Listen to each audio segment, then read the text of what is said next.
Мэж-1-аас програм дээр ерөнхий журналыг хөтлөж явах хувьд ихгүүлгээтэй компанийн хувьд бол ерөнхий журнал дээр ажиллахад програм маань ямар нэгэн байдлаар гацдаг, за мөн удаан ажилладаг тохиолдлууд бол байдаг. Тэгэхээр энэ тохиолдолд та програмаа хэрхэн хурдан ажилуулах вэ гэхлээр ерөнхий журналын дээд хэсэгт байгаа автоматик мануал гэсэн тохиргооны тусламжтайгаар хурдан ажилуулах боломжтой.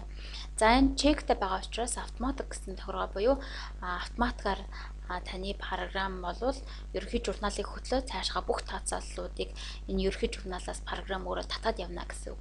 За тэгвэл програм удаан ажиллаад байгаа тохиолдолд тухайн чекийг аваад мануал тохиргоо болвол хийн.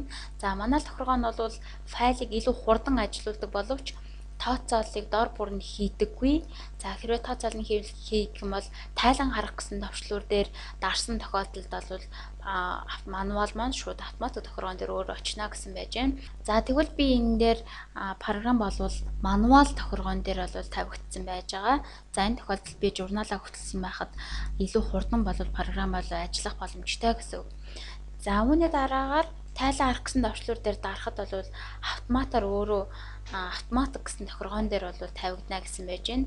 За бүгдээрээ харъя. Энэ дээр бид нэр шалгаж гэсэн алдаа бол энэ дээр гарч ирсэн байж байна. За ингэж бид нар бол нэгдүгээрт нь програмаа хурдан ажилуулах боломжтой байх нэ.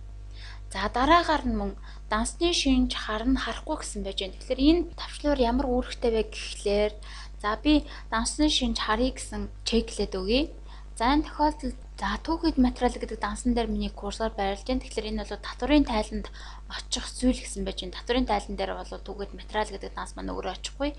Харин санхүүгийн тайлан дээр түүхэд материал буюу 1401 кодтой түүхэд материал дээр очино гэсэн байж байна. За ажлын хүснэгтэн дээр түүхэд материал гэсэн нэрээр байж байна. За урсгал засварын зардал гэдэг дээр би курсороо очиод дарж үзье.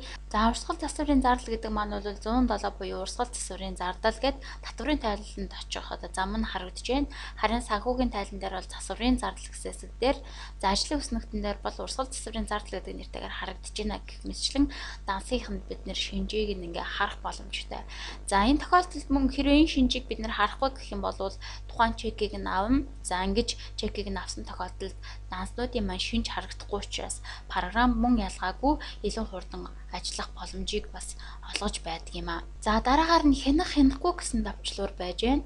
За хянах гэдэг маань бие баган дээр алдаа бол хяналттай гарч ирнэ гэсэн үг байна. Тухайн чекийг нь авчи. За тэгэхээр манай програм хяналтгүй болсон байж байна. За хяналтгүй болсон тохиолдолд бүгд шүүлт болсон байж байна. Тэгэхээр журналаа хөтлөөд байдаг ямар нэгэн байдлаар бид нэр журнал дээр шалга Q-ээс S болон шалга D, P гэх мэтчлэн алдаанууд гарч ирдэг бие баган дээр. Тэгэхээр хяналтгүй болсон тохиолдолд энэ шүүлт гэсэн зүйл дээр хяналт маань гарч ирэхгүй. За тэгвэл хянах гэсэн товчлуур дээр дараад мөн хяналттай болгоод үгүй. За энэ тохиолдолд шалга G, QS гэсэн алдаанууд бол гарч ирж байна.